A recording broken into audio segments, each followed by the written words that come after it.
What's up, y'all? It's Jeff Cobb, and you're listening to Ricky and Clive Wrestling Show on Social Suplex Podcast Network. You're listening to the Ricky and Clive Wrestling Show. Listener discretion is advised at all times.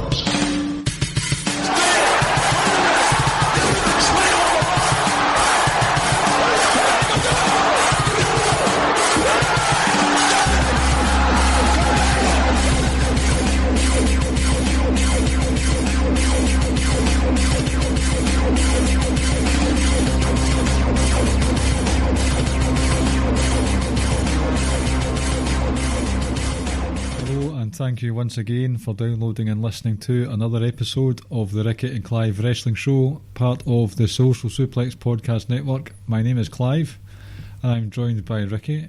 A good evening to you, Ricky. How are you tonight? I'm good. Yourself? I'm quite content here using the trusty, user-friendly, not a heap of shit software that is Skype. Luckily, I no longer need to do that shit. I don't use my laptop anymore. Well, because it gave me so much grief. Speaking of grief, I was using... My daughter had her first online brownies session last night, and they used Zoom, and that is one of the worst online communication services I've ever experienced. It's absolutely dreadful. Couldn't use it. It was just a mess. I had to register more times than Wolfgang, Velveteen Dream, people like that. Wouldn't let me work. It wouldn't let me do it at all. It just wasn't happening at all. So I had to get the wife in to help, and she seems to have no problems with Zoom. But I can confirm, ladies and gents, that from this day forward and in the past, there will never ever be a Zoom episode of Ricky and Clive. So if anyone out there uses Zoom, then you can go and take a Zoom to yourself. I need to be careful with my language because a certain family member is in Ricky's abode right now. Luckily I've got my headphones on and he will be going to sleep. So I can just say... no idea why he's still up. So your headphones aren't that loud that I can just say fuck, shit and bugger and he won't hear it. Yeah, exactly. Get him to do a swear word. No, not at all. No, I hate Zoom. We use Zoom initially when lockdown started for work, and it was terrible. Mm-hmm. We'll not be using that. Skype is so much better. You can do Skype calls, you can do Skype videos. Sponsor us, Skype. Well, we are at my work moving away from Skype and going on to Microsoft Teams, and I have been chosen as my department's digital champion for Microsoft Teams. So it's a nifty wee thing, but also you need to pay for licenses and stuff like that. So we'll just be Skype for the rest of our lives. Yep. So enough of the boring chat. I hope you've all voted for your God. president. Let's not even joke about that. You know, Kanye West voted for himself. No surprise there. Someone has to vote for him. Oof. That's harsh. So what have we got on the itinerary for tonight, Ricky? We are doing listener questions. Lovely. I knew that. I was just making small talk. Making small talk, that's it. Let me just pull up Twitter and get some of these questions. See, while you're doing that, mm-hmm. we were chatting about food the other night, and I've got a food question for you. Are you a fan of pepper in general? Of what, sorry? Pepper. I can do that. As in like black pepper, or you mean like peppers? The sprinkle, the spice? I am. And, are you a passionate follower of pepper? I wouldn't say I'm passionate about it, no. Right, so when do you think white pepper is called for instead of black pepper? For me, I would say soup. I see, I don't pepper my soup. Or eggs. I'm the opposite. I put black pepper on eggs. Really? That's just wrong. I don't really, to be fair, I could probably count one hand how many times I have used white pepper, and I probably just used it because the black pepper there was none left. That's quite a sad state of affairs. I'm sorry to hear that. I say, is it? I mean, I probably don't use pepper as much as I think I do. But I do like pepper. Next time I have eggs, I'll make sure there's white pepper. When I'm cooking, like for the sort of base of the pot, I will use black pepper and salt and all your herbs and stuff. But see, when it comes to in the bowl, on the plate, garnish for your egg, see a fried egg or a scrambled egg with a wee bit of white pepper. It's the future. If you haven't been there already. So I'll send you some white pepper for your Christmas. I mean, you'll probably need to wait about another 8 months or so, but thanks. How, because of the deliveries? Well, I mean, because I don't celebrate Christmas when you celebrate it. But you celebrate eating loads of chocolate, do you not? I'm not a big chocolate person either. I'm also a chewy sweet man, which, funny enough, I've got 2 packs of chewy sweets sitting on my bedside drawer right now. I'm looking at penny sweets. I can't wait to tuck into them after this podcast. You got fried eggs in there, cola bottles. Yes. Also, there's wee jelly babies. There's what else is in there? I think I saw some rhubarbs in there. I believe there's also the pink and blue cola bottles as well. Never heard of them. Really? Nope. What else is in there at the moment? I think that might be it. Yeah, that's it. Right, so I've got the questions. Okay, good. So this first one's aimed at you. From five nerds go. God, I saw this one earlier. I hope this guy realises, Matt, if you're listening, my wife sees my Twitter. So any liked tweet, my wife is likely to see that. Yep. If your missus wanted an open relationship and wanted you to choose the lad she is with, would it be Ricky or someone else? I'll answer that for you. Oh, right, okay. It wouldn't be Ricky. Ricky wouldn't entertain that at all. Because, A, Clive is a very good friend of mine, and I couldn't do that to him. And B, Shona is a married woman with children. I shouldn't have said her name. We can take that out. It's all right. Married woman with children, and I wouldn't do that. Now, if they were both on board with it, I still wouldn't do it because it's my good friend. Well, but how would you feel about it if I just came to your house straight after this podcast? What would have worried me more is if we were still recording, but somehow the door went. And I was doing both at the same time. Careful with your word choice. No, that's true. First of all, ShonaKinsella.com for all your needs. Buy her books. She's got a couple of books on there, fantasy books, sci-fi. Check them out. Buy some books and put some money into this household. Secondly, the answer would be Sam Heughan, aka Jamie Fraser from Outlander. And to be honest, I would watch. He's an absolute atlas of a man. He's one of our favourite actors on one of our favourite TV shows. He's a hunk. He looks like the guy on the porridge box. Yep.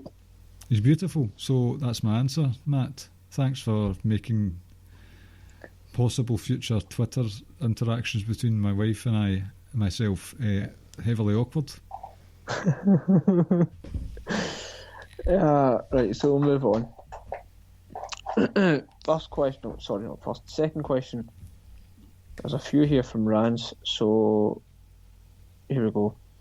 Is Rampage Brown going to be a significant addition to NXT UK?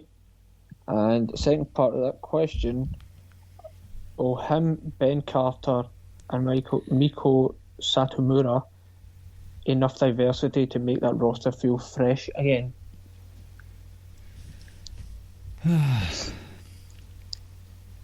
See, that kind of ties into Jeremy's question as well, doesn't it? Jeremy also has a. So I guess it was we'll lump Jeremy's in. Jeremy asked two questions, so he goes, "What are your thoughts on the future of NXT UK?" So we can put those two together. Mm-hmm.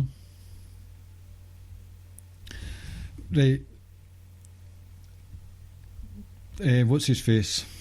Rampage Brown is he's late 30s, mid to late 30s. He's been about the block for a long, long time. He was in ICW for about 2-3 years. Yep, he was a tag team champion alongside Ashton Smith, who's already in NXT UK. So from that side of things, and with NXT UK's propensity to have a deep, fleshed out and creative tag team division, I would not say no to Ashton Smith and Rampage Brown as a heel tag team, because I know that it works very well in ICW. I've seen it firsthand. They're shit hot. Telling you, if anyone does watch NXT UK on the reg and you haven't seen Ashton Smith outside of it, he's a good heel. He's a good heel. I think he's not that great as a face, to be honest with you. Mm-hmm. He's Rampage Brown. He's been a Defiant champion, ICW tag champ, Preston City Wrestling tag team champ. He's a bit of a tag team specialist throughout his career, so I think he'll fit in nicely there, especially for getting. So far we've not seen Tyler Bate back, so that might already be one tag team down in Mustache Mountain. It's just his age. I mean, he's a big, burly bruiser. He brings a fight. He brings a fight like not many others in the British wrestling scene. Is he material for Volta? I don't think so. But they're giving him the old hype vignettes, hype videos. I'm sure he'll be made as a big deal, given a few squash matches. So I would say maybe upper mid-card. If he's going to come in as a heel, then you've got a ready-made heel foe there in Dave Mastiff. Yes. The Duke of the Black Country, apparently. Any thoughts on that one? I would tend to agree with just what everybody says. I think you could build him up to be a foe for Volta, just purely because of his size and stuff like that. Where it on paper and just kind of looking at them, you'd be like, well, could be a tasty type matchup. His stuff in ICW, as you said, Ashton Smith was really good, and I feel like that division, the tag division, was dominated by 4 tag teams pretty much since its inception, and one of those tag teams obviously are gone, and obviously with Tyler Bate, who knows what can happen there.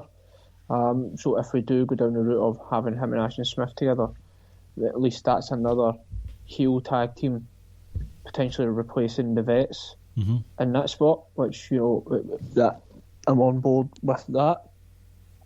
His age thing doesn't really bother me that much, if I'm honest. That's true. He's not like... There's just going to be plenty of mileage left there, and even if you're only in there for short stint, like 2, 3, 4 years, whatever, like I think you can get some good matches and good programs out of him. So like I said, there's a bit of you've got a bit of versatility when it comes to him. Like I said, you can go down the tag route, or like you said, you can go down taking on the other behemoths, the likes of Volta, the likes of Dave Mastiff, the guy from Glasgow that we won't mention. So there's different ways you can use them. So and I think that's kind of intriguing, because like I said, you can go multiple different ways and it could work out. Hell, you can even go down the singles route, and then a few months down the line, or 6 months down the line, whatever, you can then go down the tag route with Ashton Smith if you wanted. So yeah, I think it's a pretty decent sign out, and just adds a little bit more flavour and depth to potentially either the singles or the upper card or the tag division. The other two, Ben Carter obviously trains with Seth. I don't know if it was I can't remember if it was an episode of Dynamite or it was AEW Dark he appeared on. I want to say it was Dark. I think it was, because I've not seen him. And that I was impressed. I quite like what I've saw of him, what little I have saw of him. But again, it's another addition to it, because I think, I'm not saying he's going to go in and take on Walter or anything like that, but at some point Walter's going to need new challengers, and he's slowly starting to run out of like credible opponents, I feel.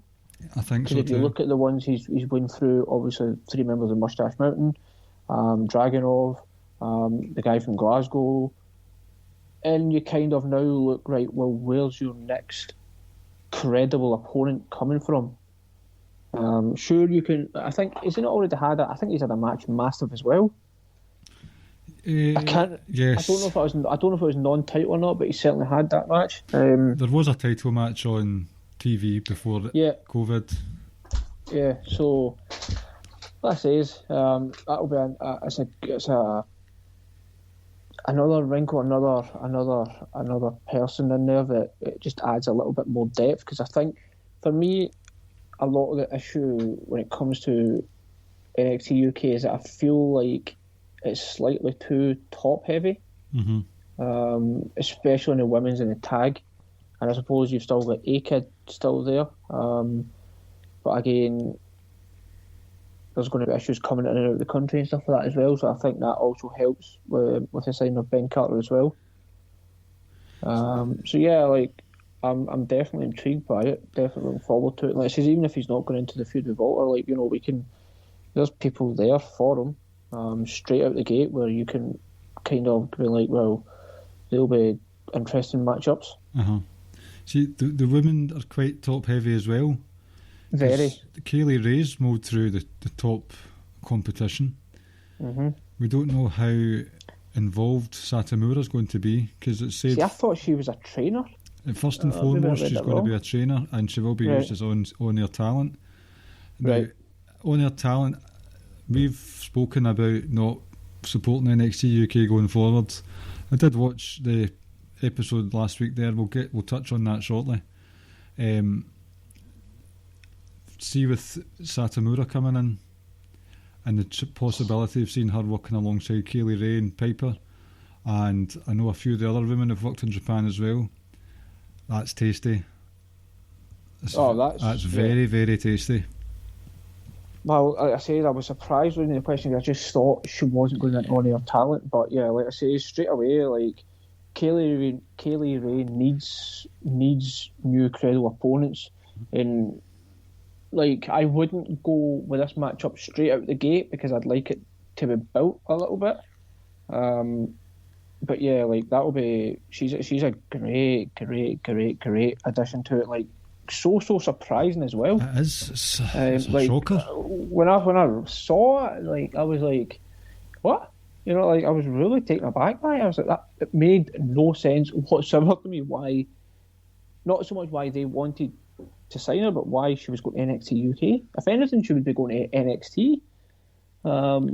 If she was going to any brand in WWE, so it was a bit. Like, you know, nice for us, obviously, over here that watch NXT UK. The thing interesting to see. NXT now, though, is it's a weekly thing. It's on all the time. NXT UK is tapings. Yep. So maybe it's a lighter schedule. That's the other thing. So I'm wondering, is she going to, as you say, an on-air talent as well? Like, is that going to be a full-time kind of thing, or is it just coming and going, in and out kind of thing? So interesting to see. But whatever it may be, like, that's a hell of an addition. So to answer Jeremy's question in part,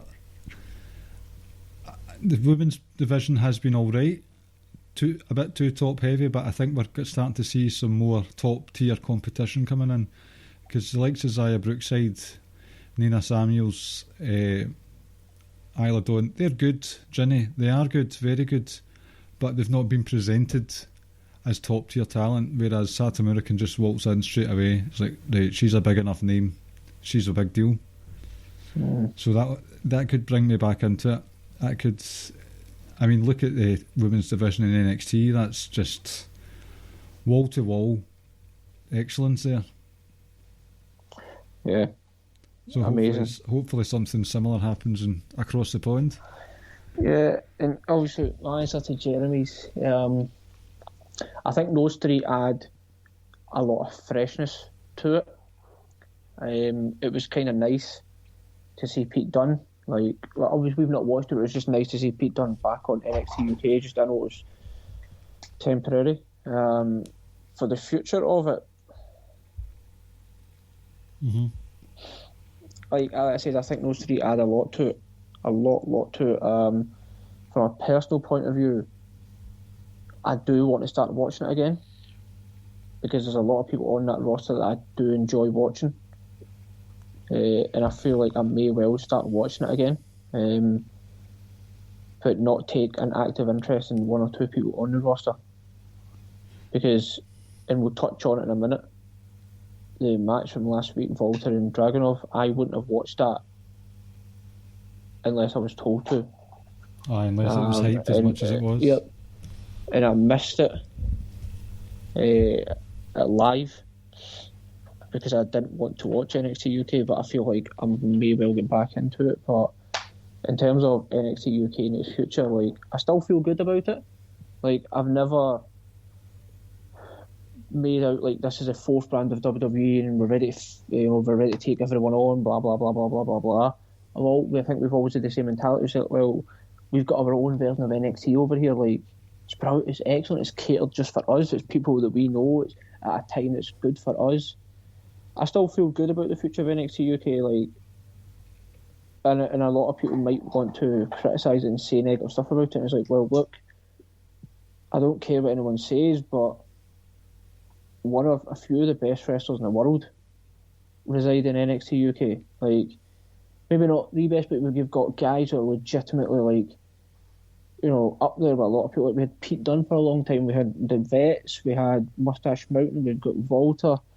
You know, there's guys like Mark Andrews. Finn Balor was coming and going a little bit. Hopefully, get to see him back. Now we've got guys like A-Kid. There's like, so there's a lot of talent. Kaylee Ray and Piper Niven are excellent. Tony Storm, like, you know, there's a lot of phenomenal talent there, and I still feel good about the future of NXT UK. And like I said, I think these three additions certainly make that feeling a little bit stronger. Mm-hmm. I want to reserve judgment on me watching it, because I'm not going to sit down and watch it this week. I'll see, because it was based off several recommendations to watch this match, the one that we'll talk about shortly. It's just, and it's a bit of diversity going on, bringing in a strong woman from Japan, Ben Carter, some young blood, and an old vet in Rampage Brown. So they've beefed it up. It'll be interesting to see what happens with the people who have been accused. Jordan Devlin's put on a wee bit of beef since he's been off hiding. I don't know if he was doing beef intentionally or he's just been panic eating, but he was carrying a bit of a paunch during his match at the week there. Prick. But we'll see. It's so concentrated, the amount of accused beasts in 1 hour. It's hard to stomach. Do you know what I mean? That's it. That is it. So moving on to Rancy's next question. With it being a land of stables in WWE again, make a 4-person stable. Only rules are you can't include someone already in or affiliated with one, and they have to be on the same show. Now I need to try and remember who was in the draft and who wasn't.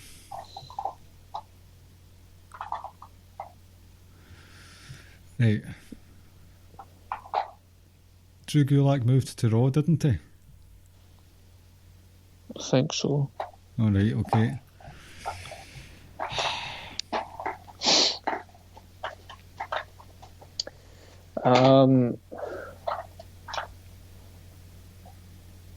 I guess I'll take the easy one.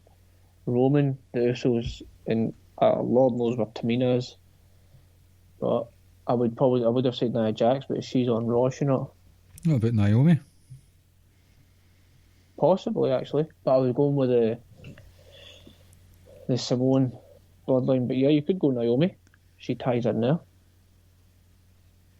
Or is she not on Raw now? I don't know. I really don't. I don't know who's been pushed to who in the draft. I'm trying to think. Randy Orton.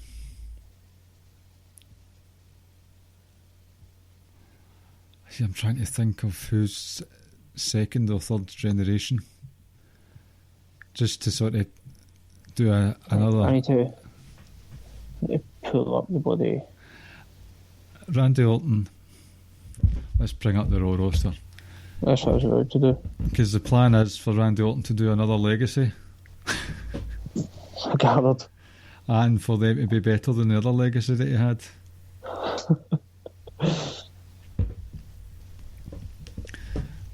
Right, so Randy Orton, AJ Styles. For some reason, Jason Jordan is still listed on the Raw roster on the WWE website. Chad Gable was talking about him in his podcast, or Corey Graves' podcast. That's all I've got to say on that. Randy Orton, Angel Garza.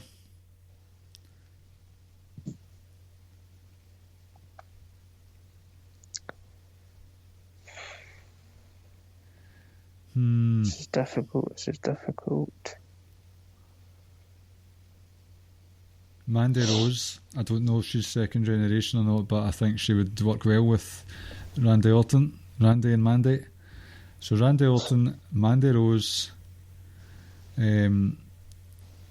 what's his name? Angel Garza, and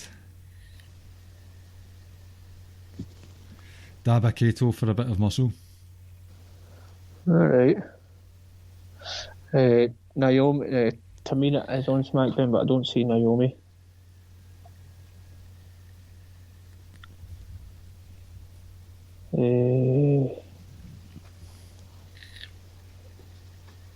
Let me see. Kane is a free agent apparently.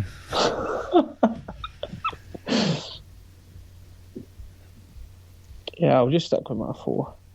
Your 4 is strong. I did want to go Drew McIntyre, Sheamus, and try and get 2 other like Brits or Irish in there so we can get a League of Nations on the go again.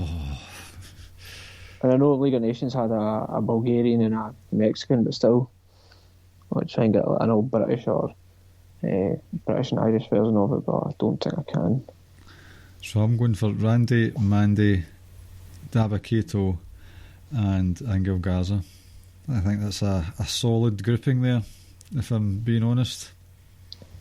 I mean, we could go Nikki Cross, Drew McIntyre, Sheamus, and anyone else we can lump in there. I don't see any other, but could put. I don't like her, but Becky Lynch would be the only other one who'd fit into that category. She would. What about Billy Mackay? Oops, a daisy. Right. So, moving on. I can tie these 2 in together as well. Right, so Mags asks us 2 questions. What's your thoughts on the New Japan Super J Cup lineup and who's your early favourite? I won't lie to you, I've not listened to Kiss yet, and I've not saw the the Super J Cup entrance. Yeah, I'm afraid I've not got a clue. I've not saw the lineup. Right, let me see. I'll Google it. Bringing it up just now. Should have done this research earlier, shouldn't I? I mean, I only found out like minutes before we started that I was going to be doing this, so... Alright, okay. That's interesting. They've got some Impact and Ring of Honor wrestlers in it. Chris Bay, Leo Rush. That looks nice. Right. Hold on, there's 2 lists here. Well, yeah, so...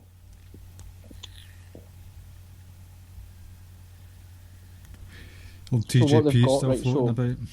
Yep, so the first 10 that you can see, that is the 10 entrants into it, and then the other list, they're going to have like a feature, a separate tournament, and it's an 8-man tournament, so those other 8 are going to be involved in that other wee tournament.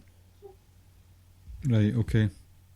That's where Crispy and TGP and ACH, Leo Rush are competing in. And likes of Robbie Eels, Takahashi, etc. are going to be on the actual one. I've not got a clue who would win from the tournament.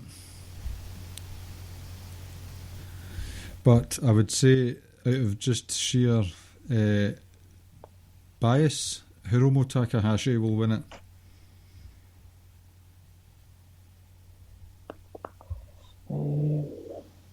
There's so many wrestlers with caps locks on their names. What is that all about? Let me pull that damn list up again. Yeah, right, so we've got Eels, Takahashi.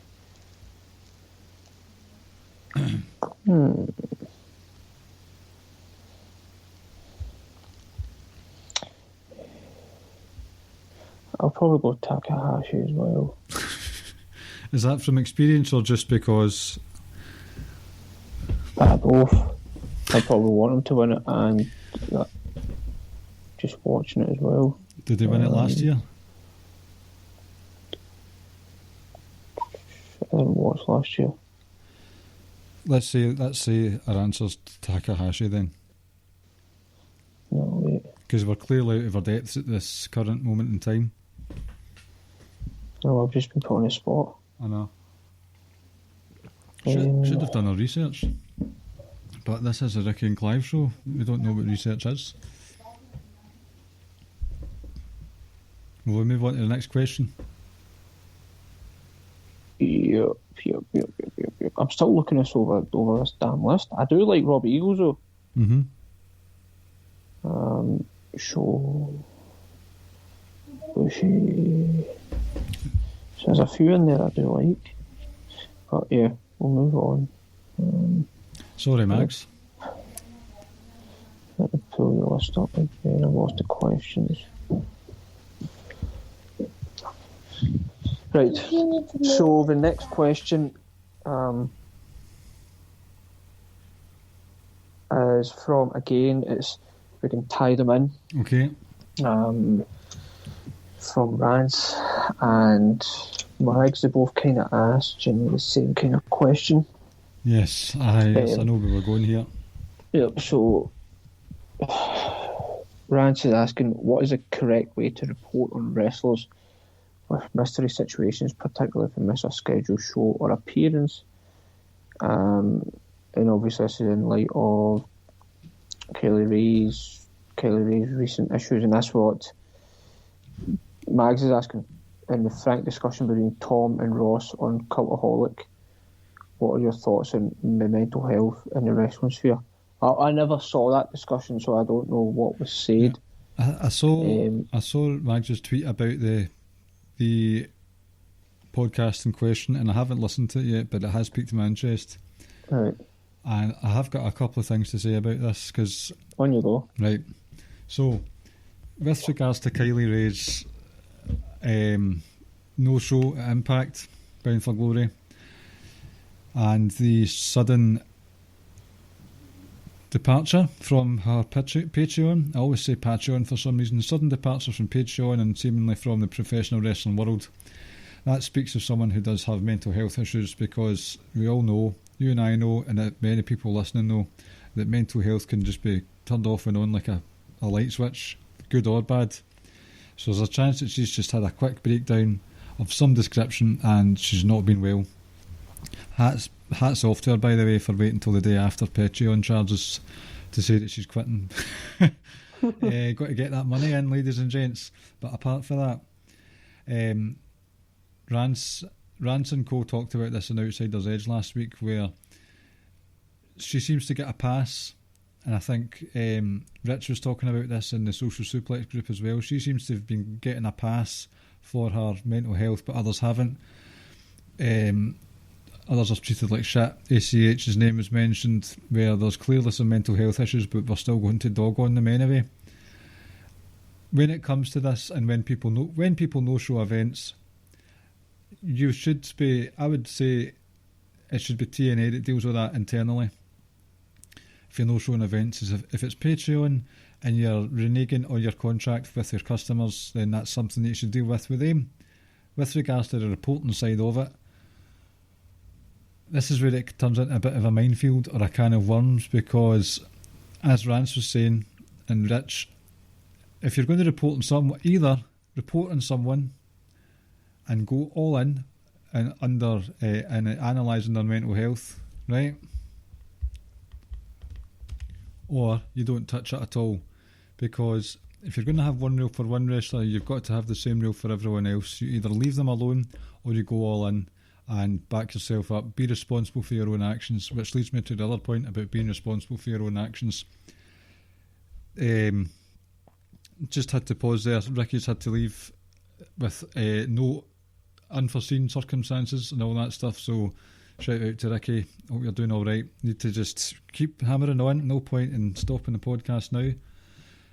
So the whole thing about reporting on these, this is something that I've seen quite a lot over the years on Twitter, wrestling Twitter, and in life in general.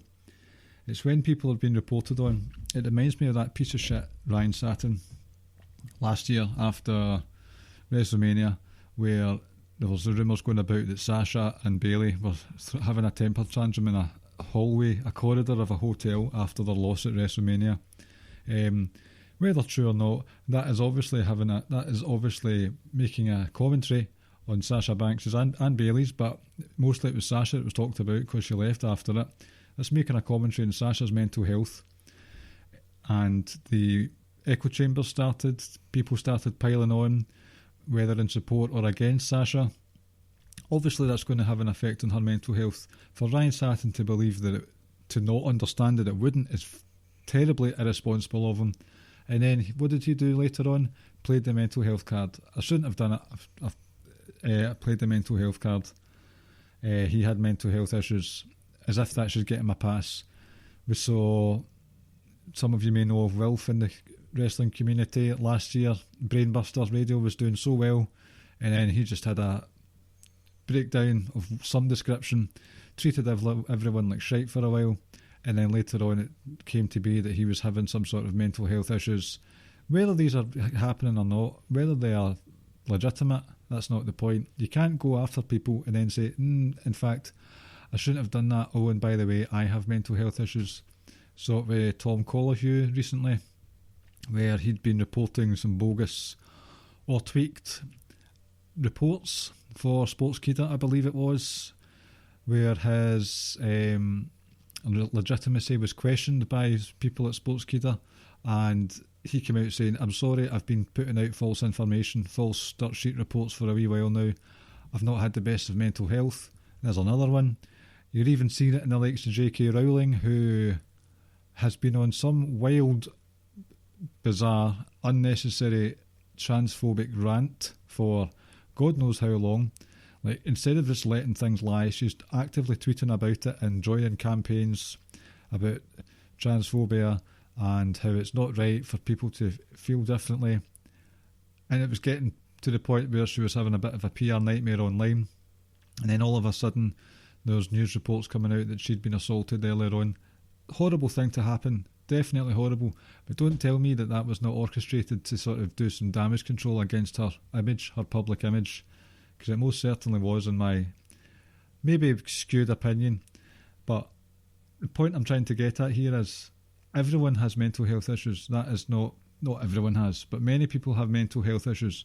So it's not really fair if you're going to start attacking other people, sometimes even for their mental health issues, and not being able to take criticism in your own way or being able to deal with it. So if you live, I can't remember the turn of phrase here, but people in glass houses shouldn't be throwing stones, or you shouldn't throw stones if you live in glass houses. I can't remember what it is. Now granted, if this was to mean the end of the wrestling dirt sheet community, if the reports were to dry up because we weren't commenting on Nia Jax going on a tirade against a fan on Twitter, or someone talking about their husband cheating, or Paige having an emotional time of it on Twitch last week, the content for wrestling news sites would instantly dry up to the point where it would be a very slow news day for the majority of the time. But you know what? It means your back's covered. It means you don't have to go down the road of disappearing or deleting many tweets and saying, I'm sorry, I shouldn't have done that, I've had my own mental health issues. So if I'm coming on a bit strong, and if you don't agree with me, that's fine, and that's fair enough. But at the end of the day, mental health is a bit of a maelstrom. There's accountability, there's responsibility, and there's integrity. And many people in the wrestling community do not have that, especially if they're hiding behind an avatar or a fake handle. So that's how, if they're going to handle it, then they need to either be all in, be responsible for what they've done or said, or just leave it and be just nice, general human beings, because mental health is a can of worms for wrestlers. I mean, you see these folks that get Cody tattoos on their neck, and someone got a tattoo of AJ Styles and the dates of birth of his children tattooed on their torso. It's like, what the hell are you doing in the first place? But stuff like that would frighten wrestlers. So there's possibly some sort of contingent of stalkerish mentality from the Kylie Ray fans. Who knows why she's having mental health problems? It could be a chemical imbalance for all we know. But at the end of the day, it's a tightrope that has to be walked on. If you're going to walk on it, make sure you're steady and you're not going to falter and just show your own hand in the process. As the big man once said, do unto others as they would do unto you. You know what I mean? Big Jesus fella. Sorry, I went off on one there, but it's a hot topic. Nobody's learned from Hana Kimura. Nobody seems to be learning from Paige, and nobody's bats an eye when Lars Sullivan gets attacked for his anxiety. Yes, he was a twisted individual back in the day, but again, it's favouritism. That's kind of what it boils down to with us. So before I get any more heated and say things that I can't actually back up or talk about properly, we've got one more question since Ricky's had to go. Two more questions. This one, another one from Rance. How would you make Survivor Series relevant again? Rance, I kind of have to disagree with you, because I have found Survivor Series relevant for the last wee while now. Personally speaking, we had the brand versus brand supremacy. I've enjoyed them. I'm not sure you need to make them more relevant, especially last year when you had NXT come in, because that helped NXT's creative before and after Survivor Series weekend. Led to a very strong September and October on their USA debut, and November and December sort of culminated in Rhea Ripley's big title win over Shayna Baszler. That was all excellent stuff. If you do want to make it relevant again, you have to have some sort of stipulation like we saw in 2014 with Team Cena versus Team Authority, although that meant nothing come New Year's Eve, if I remember correctly. But you have to have stipulations where it has a massive impact on the creative going forward. For instance, I can see happening in the near future, it's maybe a Survivor Series, maybe not, the Hurt Business versus Retribution, where there'll be a stipulation for that involved maybe. Or if you want something even bigger than that, then something to do with Randy Orton or Roman Reigns fighting some people, and if they lose, they have to join the tribe, all that stuff. But personally, I've enjoyed Survivor Series the last few years. 2017 was a bit of a shit show, especially the main event with the men, but overall, I've pretty much enjoyed it, and I think it has been relevant. Last question we have is from Jeremy Donovan from Keeping It Strong Style. I've saved this one to last because it was a good one we're talking about. Don't need to talk about the politics involved in NXT UK, all the dodgy dealings backstage, but what are your thoughts on Volta versus Dragunov? Now, so I've talked about coming into this because we just thought we need to check it out because so many people have been talking about it. Many people have been saying this is a match of the year contender. Not even a contender, this is match of the year. Now, I personally wouldn't go that far. There's maybe in WWE, certainly in NXT UK, because they've not got much to go on with their singles matches. on NXT, highly possible.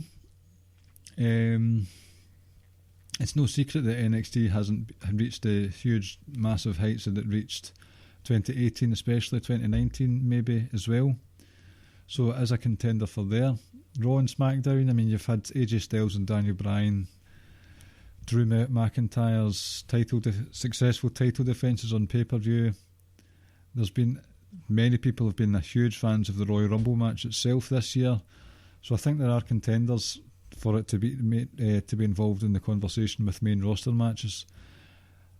But that's not to say that I did not thoroughly enjoy the living daylights out of this match. It was hard hitting, ruthless, relentless, all the R's. What I enjoyed about it was there was some double tapping going on, like SEAL Team 6 double tap, where Walter would dish out a massive chop, and before Dragunov is even able to sort of compose himself, Dragunov is just shoving him to the ground or kicking him in the head or slapping him again on the neck, and that was going on from the pair of them. Many double taps, chest in the head, just like they say in SEAL Team 6. So that added, like, it was so brutal. The German suplexes, I don't know what Dragunov suplex is called, the one where he hooks them underneath the groinal region. It's kind of like a German, maybe that's a Russian suplex. Need to ask him next time I see him at the butcher's down the road. It was so brutal that I didn't actually wince. I didn't go, oh, I looked so sore. It made me actually laugh out loud. I was just laughing at just how insanely hard hitting it was.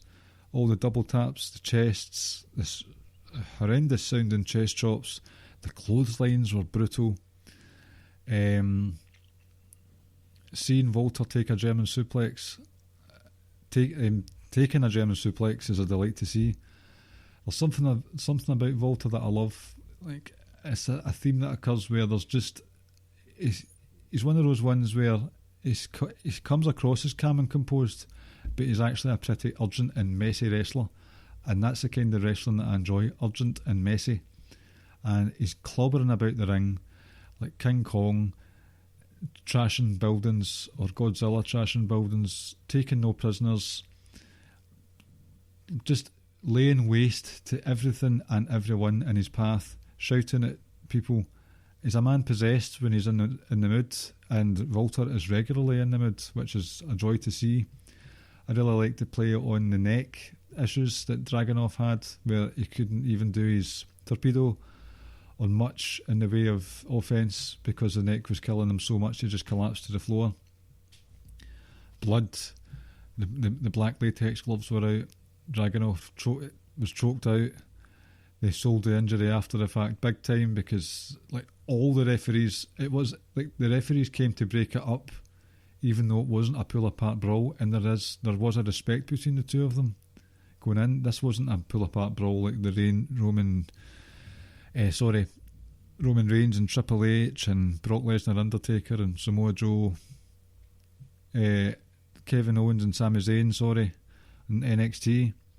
They just broke this up because they didn't want Walter to keep going after the fact. And Walter was knackered, and it almost didn't look satisfied at the end. It was just you made me go there, you made me go to that brutal place. And I haven't seen many Walter matches apart from the NXT ones, but that was, and one could argue the NXT TakeOver match that they had with Pete Dunne was better, but it's definitely memorable, and it's one I'll remember for a long, long time. Kudos to both men involved. It does once again beg the question, who next for Walter? Really, the only way I can see him losing it is with some sort of multi-man match and he's not pinned, because otherwise he's too dominant. It's probably in the grand scheme of things, and because it's over most of the divisions, the champions are too dominant for a long time. So that's why it feels top heavy, because they've mowed through everyone and you wonder who the hell's next. So who is next for Walter? We shall see about that one.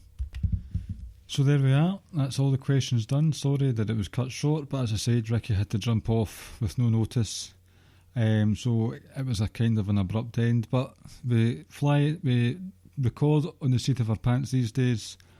With all that's going on in the world, God knows who's going to be our friend's president when you're listening to this. If you are listening to it and you've had a shit day because of the result, then I'm sorry. I hope this has brought you some sort of solace or just some distraction from it all. But we managed to squeeze out a podcast. We'll keep going as much as we can. Hoping to get the Kiss gents on next week. We've got it planned. We're going to get Jeremy and Josh on next week to talk about, keep going with the 64 wrestlers / tag teams, the Eliminator March Madness style bracketology thing. And the plan going forward is, with it now approaching December and us having sort of weeks where we can't go do what we're going to do planned, we're going to make them a Christmas special. We will have 2 or 3 weeks, probably 3 weeks, maybe even 4, over the festive period. We will have a bracketology, keep things nice and easy over the Christmas period, to distract you from the horrendous year that we have had and are still having. Hopefully you've enjoyed what we've been able to give you tonight, and hopefully good things come your way tomorrow, today, next 5 minutes. We have been the Ricky and Clive Wrestling Show, part of the Social Suplex Podcast Network, where you can find other shows such as One Nation Radio, Keeping It Strong Style, Grown Men Watch This Shit, Grave Consequences, the Great Match Generator, the All Things Elite, and 8-Bit Suplex. Pretty sure I've missed one there, and I apologise if I have.